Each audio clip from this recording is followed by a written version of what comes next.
Good morning, everybody. Today we are going to study another type of invertebrates. Remember that we have already studied Porifera, Cnidarians, and also worms. Remember? Platyrrhines, nematodes, and annelids. Now we are going to study the following group, which is molluscs. It's a group that we know pretty well because here what we are going to have are snails, caracoles, slugs, lavabosas, no? They are like snails but without the shell. And we also have here squids, octopuses, pulpos, calamares. Also we have other types like ostras, no? We have also mejillones, I can remember the name of mejillones, mussels, clams, all of those are also mollusks, okay? So the general characteristics of this group is that they have bilateral symmetry, like all the mollusks and most of the animals in the world. They have bilateral symmetry. Okay, if you think about the snail, you can cut the snail this way, but no other way to have two equal parts. Yes, remember that we explained many times during the classes.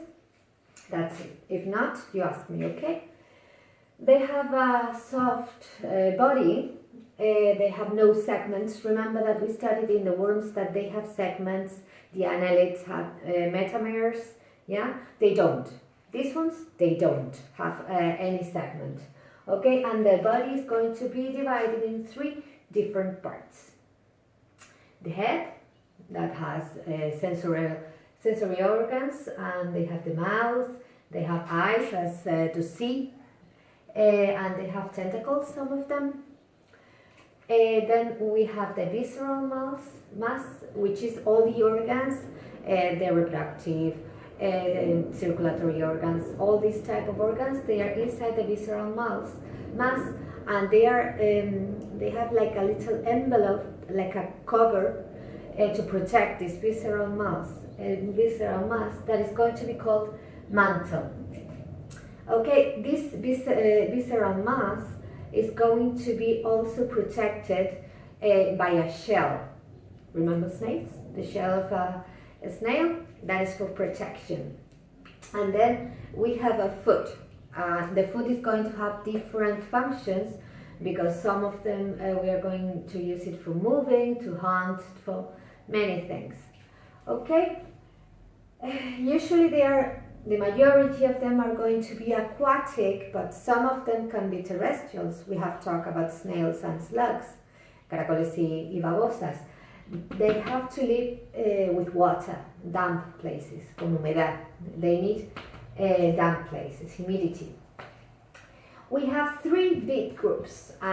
We have gastropods, we have cephalopods, and we have bivalves. The first group that we are going to study today is going to be gastropods. As I told you before, here we can include snails and slugs. Do you know that the biggest snail in the world is like 18 centimeters of shell? This is a shell like this, so it's a pretty big snail, right? It lives in Africa, by the way.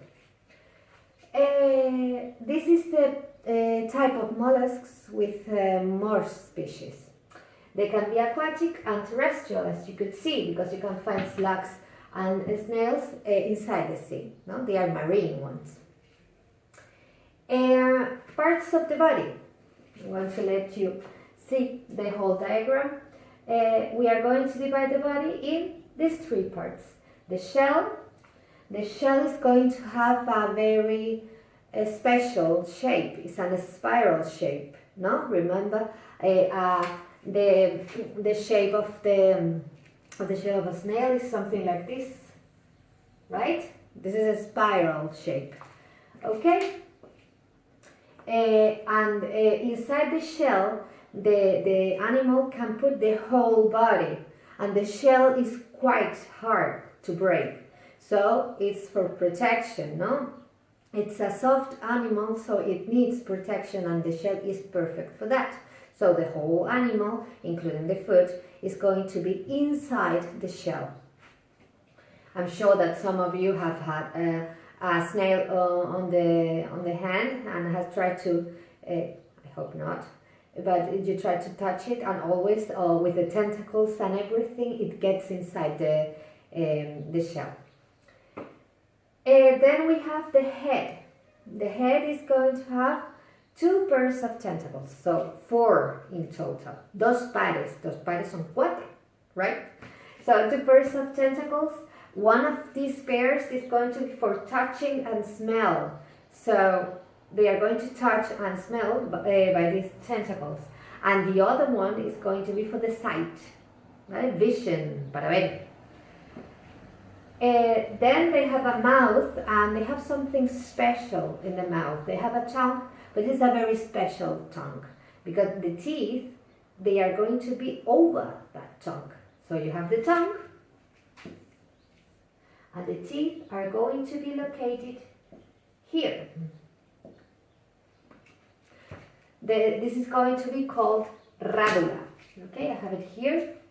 That tongue is going to be called radula, and they have the teeth attached to the tongue. Okay? And then we have a foot. Now it's the part that is under the snail, and how it walks, no? How it moves. That is the foot. But a special thing about the foot of these snails is that the stomach is inside this foot. It's not in the visceral mass inside the shell. It's going to be inside this foot. That's why they have this name, gastropods. Gaster means stomach.